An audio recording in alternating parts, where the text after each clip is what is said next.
It's malt madness. I did a little tournament on 4 shorts, so you could go catch up on those really quickly. It would take you less than 10 minutes to figure out what my favorite malt whiskey is. American malt whiskey, to be more specific. And you'll be careful to notice that I'm not saying single malt, because not all of them are single malts. Most of them are, but not all of them are.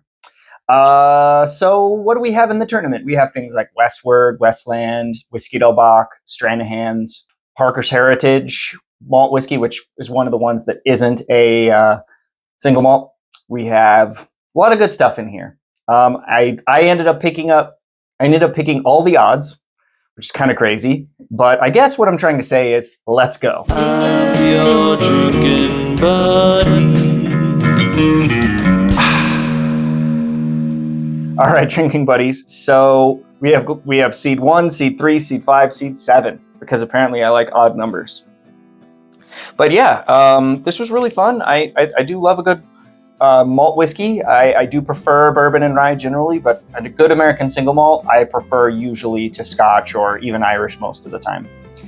Let's dive in. Glass 1. Oh man, just off the nose, I think that's the Balcones. It's got that like Texas funky thing on the nose. A little bit of mesquite, a little sherry.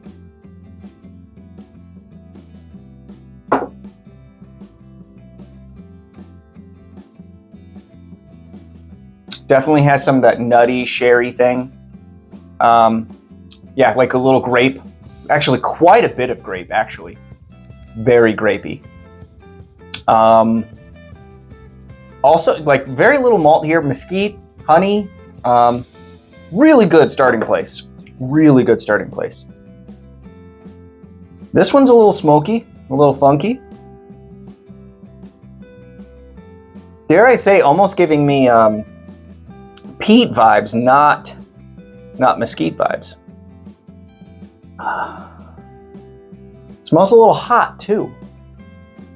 Some proof coming off here. Little brown butter thing going on.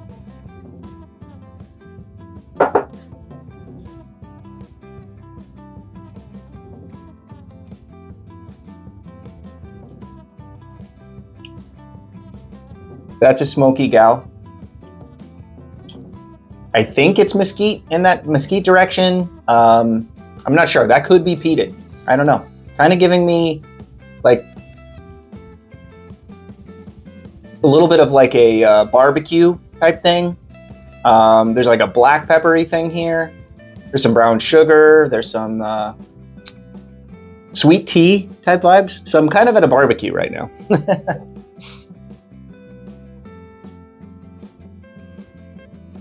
This is bright, very bright.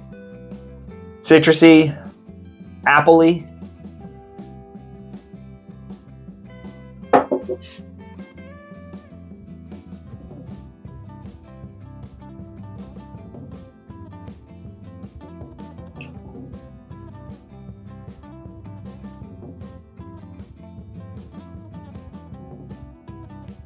Huh.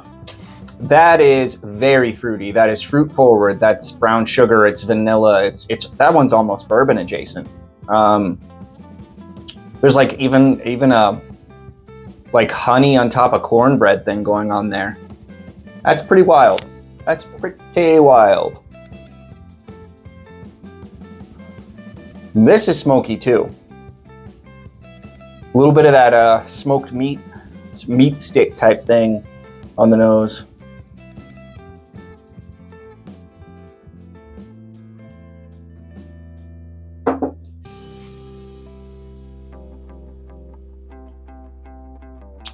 That's nice. That's peachy. Really peachy. Huh. Maybe I got the Balcone. Maybe that isn't Balcones, because this is really peachy and I get a lot of peach off Balcones. But yeah, very peachy, fruit forward. The smoke is more on the nose than it is on the palate. Almost non-existent on the palate. But yeah, honey and just like a lot of really nice sweetness. That's really good. Wow, this is going to be tough. I'm going to go through these one more time and then I'll rank them 1 to 4. It is not often where I deliberate so long I completely run out of whiskey. but that was the last of my whiskey. This was really hard. I definitely had a hard time picking a favorite. I had a hard time ranking them, which kind of tells me that you should maybe take the results with a grain of salt. All 4 of these whiskeys are exceptional, so buy them if you see them. I think all 4 of these are buys, obviously, but I think I'm shaking it up. I really do. I had this one at last, but the more I've been thinking about it, I think that's actually my favorite.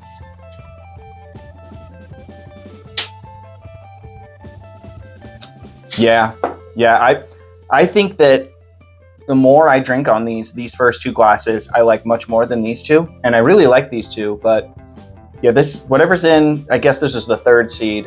That's my favorite. And then the second favorite is the balcones. Well, I think it's the balcones. I don't know if it's the balcones, but glass 1. Then we're going with seed number 7, and then we're going with seed number 5 and last. I went back and forth on all of them the whole time. So, but this one, I'm putting it in last because it just doesn't deliver as much as I want. I'm putting this one last because it doesn't deliver everything I want out of a malt whiskey. It's a little bit more one note than the rest, whereas this has got that amazing peach thing and a lot going on, and these 2 over here are just so complex and crazy. I can't not, recognize these 2. So, anyway, let's figure out what I've been drinking. So in the first round, the Cataleja beat out New Riff. Interesting. Okay, cool. The second round, the Del Bach beat out Parker's Heritage 14-year malt whiskey at 107 proof, sherry finished. The Del Bach was this one. It's a pick from a local spot here in Tucson, 117 proof. Stranahan's won the next round against Westland, and the Stranahan's is 125.05 proof. The Westland, not sure. I'll put it here, obviously. And then the last round, the Westward beat out the Rare Character Exceptional Series Malt Whiskey, which is likely the same distillery as the Parker's Heritage, but I thought it was fair to put in here because it's a different, it's a different company. It's a different label. So I thought that was fair. I guess technically that means I could have put in 2 Del Bachs or 2 Balcones, but I specifically chose that Rare Character because I wanted to have it in here, the Exceptional Series. So Westward beats out Rare Character, Stranahan's beats out Westland, Del Bach beats out Parker's, and New Riff beats out Cataleja. And what do I always say, drinking buddies? If you're a fan of this channel for a while, I always tell you, for American single malts, you cannot go wrong with these 3 brands, and Westward is right behind them. Del Bach, Balcones, Stranahan's. That's the triumvirate of American single malts to me, and Westward is right behind them. You might say that I'm missing some cool brands in here. I know I'm missing that one that gets a lot of hype out of New Mexico. Just don't have access to it because they don't sell anything in Arizona. We're right next door, sell some stuff in Arizona.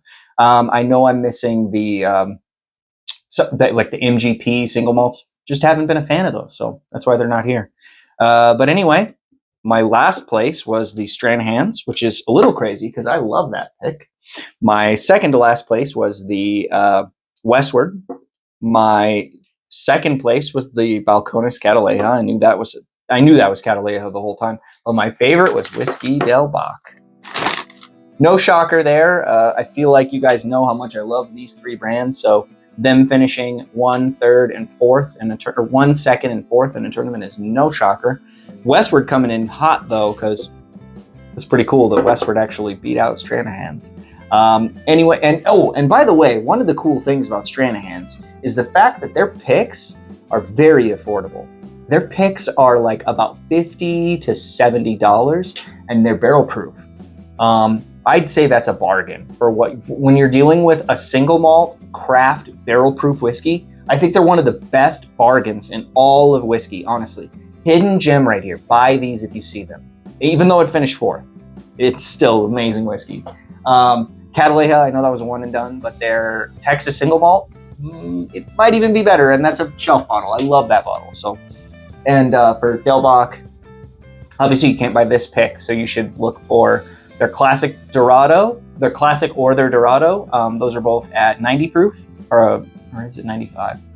Those are both sub 100 proof offerings, but they have several different ways to get above 100 proof. You can get picks, or they have their Ode to Isla, that is 110 proof that they release once a year. And then they also have their distillery series. So if you're an Arizonan, I know they ship to Arizona and Kentucky, maybe more states now, but if you're in Arizona or Kentucky, get on their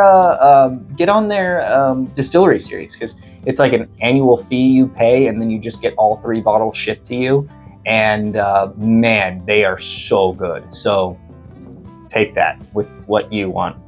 Anyway, drinking buddies, thank you so much for watching. Thank you for enjoying Malt Madness with me. Really good chance that not very many people are going to watch this, because I didn't talk about bourbon or rye. So please, it would really help me out if you're still here. Make sure you hit that like button and subscribe, because like I said, this is one of those videos that's not going to get a lot of views because I'm not talking about bourbon or rye. Cheers. We'll see you on the next one. I'm your drinking buddy.